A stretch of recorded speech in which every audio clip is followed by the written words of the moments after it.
내가 여기가 목이 근육이 짧아져가지고 머리에 이렇게 돌아가면 안에 있는 뼈가 그거에 맞춰서 휘어지면서 눈의 시선을 똑바로 맞추게 되는 거죠.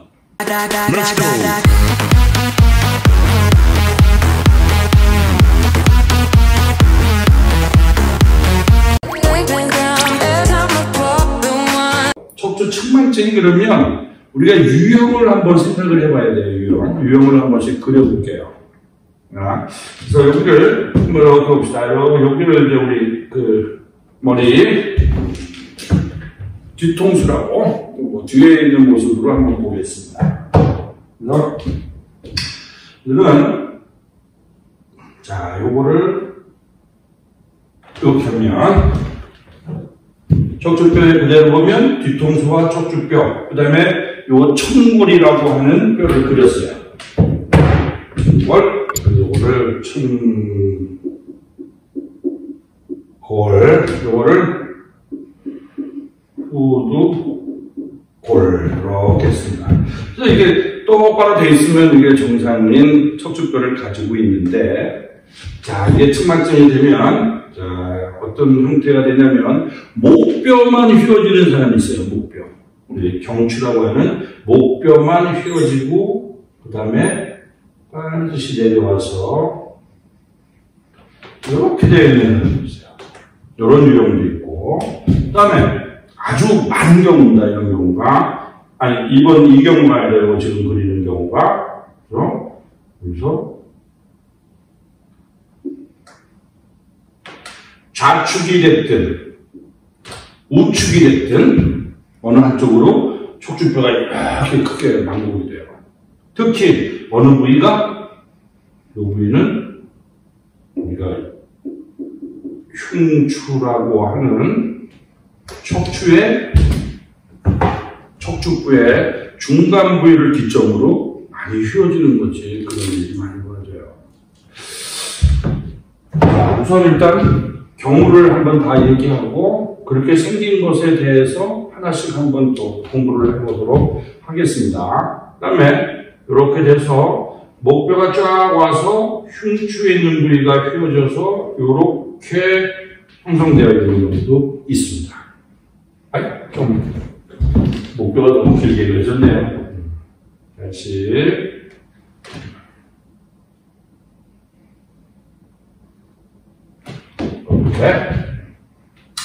또 다른 경우는 목뼈가 이렇게 휘어졌어요. 여기까지. 그 다음에 흉추는 요거랑 고상해서 반대로 휘어지고 또 와서 요추는 또 반대로 휘어져서 이렇게. 이런 경우도 상당히 많이 있습니다. 어느 커브든지 그거에 대해서 보상의 작용으로 위아래가 이렇게 되어 있지만 전체적인 면을 볼 때는 전체적인 면을 볼 때는 반듯한 균형이 이루어진다는 거죠. 보상작용에 의해서 척추뼈가 휘어진다는 겁니다. 그 다음에 또 다른 경우는 목뼈랑 흉추랑은 반드시 내려왔는데 허리 요추 있는 부위에서 휘어져서 내려오는 경우죠. 또 어떤 경우냐면 이번에는 이렇게 휘어졌어요. 전반적으로. 그래서 이번에는 이렇게 청골이 이렇게 휘어진 경우도 있습니다. 좌축이든 우축이든. 우리가 이게 전문적으로 우리가 의학 공부를 하는 그런 것은 아니니까 여러분이 이제 대체적으로 척추 측만증이 이렇게 뼈가 다양하게 휘어질 수 있는구나라는 것을 아시라고 각 예시를 놓고 한번 여러분한테 이제 설명을 드려본 거예요. 우리가 첫 번째는 목뼈만 휘어진 거예요. 목뼈. 그러면 목뼈에 있는 뼈도 잘 유지하고 있죠. 목뼈는 앞쪽에는 위에는 머리가 있고 밑에는 가슴뼈가 있어요.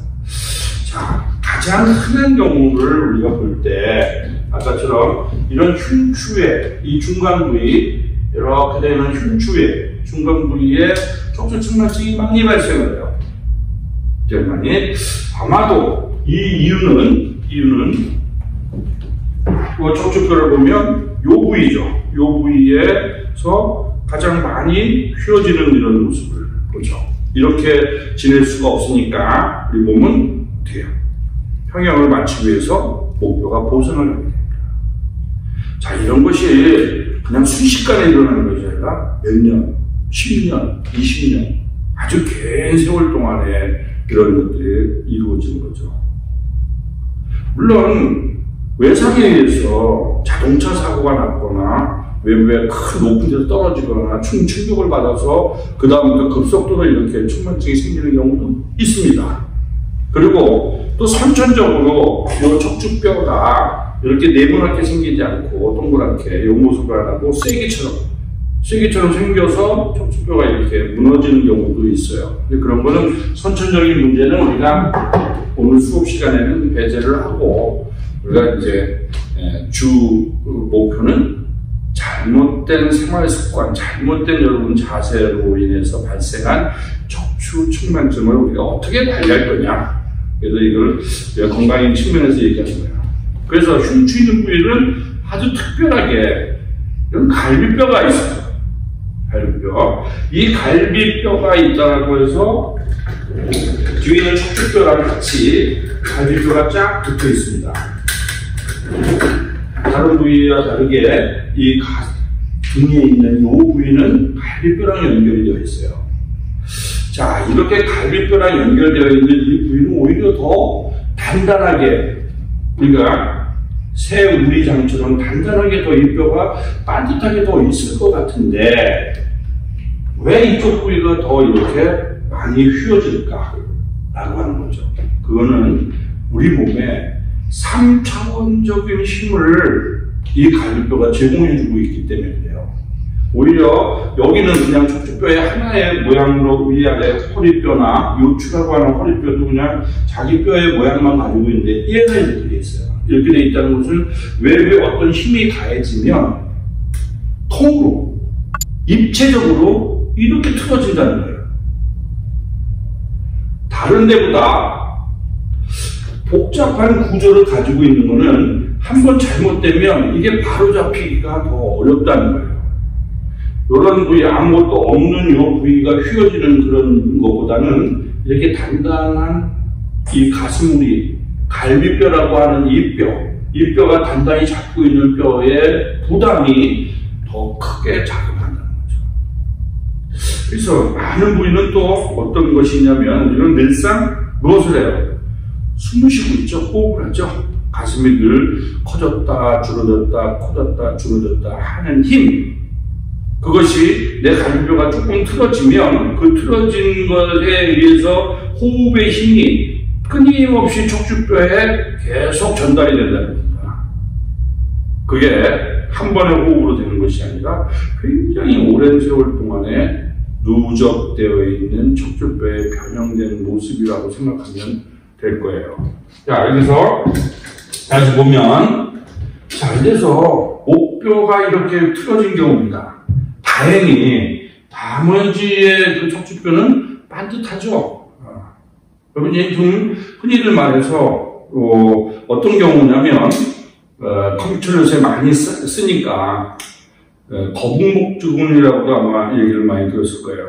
내가 있어도 똑바로 반듯한 모양을 하지 않고 이렇게 뻗어나와 있는 이런 모습, 핸드폰 들고 이런 모습, 이렇게. 아니면 아까 얘기했듯이 침대에서 엎드려서 고개를 세워서 뭘 쳐다보고 있는 이런 모습. 과도하게 전만이 되면서 그거의 힘을 제대로 잘 유지하지 못하면 목에 있는 뼈가 싹 돌아가기 시작해요. 그리고 여러분 정면에 보면 그 앞에 있는 근육이 두 개가 있습니다. 흉쇄근의 근육이라고 하는데 이 양쪽에 있는 근육이 여러분의 얼굴도 잘 잡아주고 몸의 중심도 잘 잡아주는데 안쪽에 있는 근육이 짧아졌어요. 그럼 어떻게 될까요? 머리가 짧은 쪽으로 이렇게 기울어지겠죠. 우리는 늘상 어느 중심을 잡아야 되냐면 시선의 중심을 잡아오는 것이 제일 중요한 우리 밸런스의 개념입니다. 우리 이렇게 잘 못 살아요. 그래서 우리는 어제 눈의 시선을 높이를 꼭 맞추려고 해요. 만약에 어떤 충격에 의해서 내가 머리가 이렇게 됐다 그러면 몸을 이렇게 돌려서 눈의 어떤 시선을 똑바로 맞추려고 하는 것이 우리의 본능입니다. 그래서 내가 여기가 목이 근육이 짧아져가지고 머리에 이렇게 돌아가면 안에 있는 뼈가 그거에 맞춰서 휘어지면서 눈의 시선을 똑바로 맞추게 되는 거죠.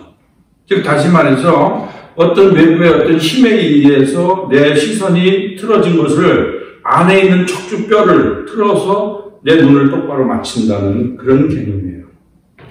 그러다 보니까 요 부위에, 경추라고 하는 요 부위에 옆으로 휘어지는 거죠. 자, 이런 생각을 한번 해보세요.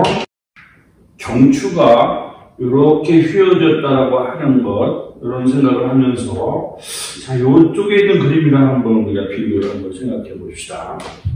자, 경추가 이렇게 휘어졌어요.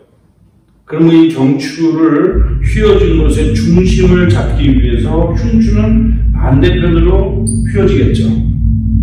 그래서 휘어진 그 커브가 이어져서 다시 허리를 반대편으로 꼬부라지게 만들어야지 그래도 몸에 안에가 이렇게 S자로 꼬부라져 있지만 전반적으로 똑바로 서 있는 어떤 모습을 나타낸다는 거죠. 여러분 이런 경험 남학생도 간간히 경험해 볼 수 있지만 특히 여학생들 같은 경우에 스커트를 입었는데 저는 그 스커트가 왼쪽이든 오른쪽이든 막 돌아가요. 이런 거 혹시 있을 거예요. 바지를 입으면 바지가 한쪽으로 자꾸 돌아가요. 이런 거 있습니다. 또 여러분이 흔히 쉽게 찾을 수 있는 것이 내 신발의 뒷굽이 왼쪽이든 오른쪽이든 한쪽만 달아요. 이런 경우. 그 다음에 남학생도 그렇고 이렇게 벨트를 찾게 되면 벨트의 높이가 다른 것 같아요. 이런 것들도 우리가 일상생활에서 쉽게 찾아볼 수 있는 경우입니다.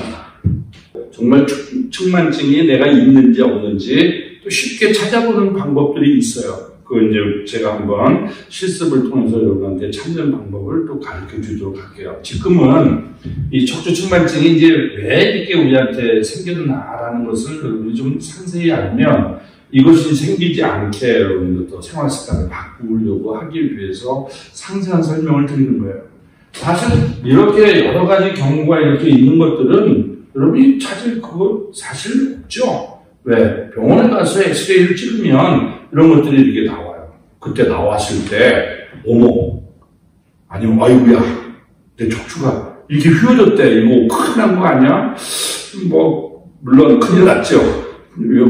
자기 중심선이 이렇게 무너졌으니까. 하지만 또 이 수업을 듣고 나면 좀 걱정은 이제 많이 없애고 이것을 어떻게 내가 바로 잡을 수 있나라는 그런 것들에 대해서 공부하는 시간이니까 유용한 시간이 될 거예요. 자, 다시 여기로 들어와서 많은 경우가 이런 경우들이 상당히 많이 존재합니다. 그래서 우리가 이제 뼈의 성장을 봐야 돼요.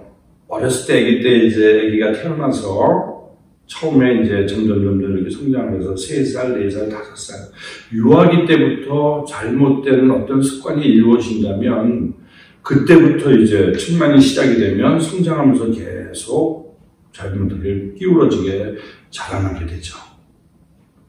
반면에 또 한 10살 이후에서부터 시작이 되는 경우도 있어요. 그래서 원인을 알 수 없는 특발성이라고 하는 것은 사실 측만증이 언제 시작됐냐를 찾기가 상당히 어렵다는 거예요. 또 아까 지금 이게 경추라고 얘기하는 부위에서부터 얘기를 설명해서 이렇게 됐는데 그렇지 않습니다. 반드시 또 어떤 경우는 어때요? 요추부터 시작해서 요추가 이렇게 휘어진 거. 지금 이런 경우죠? 이렇게 요추가 이렇게 해서 휘어지면 요거의 보상작용으로 흉추는 또 이렇게 휘어질 것이고 이 흉추의 보상으로 목뼈는 또 이렇게 휘어질 것이고 이런 형태를 나타납니다. 그래서 어디서부터 시작됐는지를 사실 알 수가 없다는 겁니다.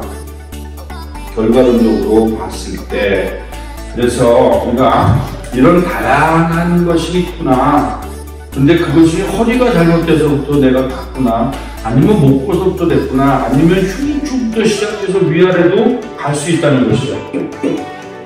뭐 어찌됐든 간에 상관없습니다. 그런데 지금 결과론적으로 내 척추뼈의 상태가 어떤지를 지금 판단하는 것이 더 중요합니다.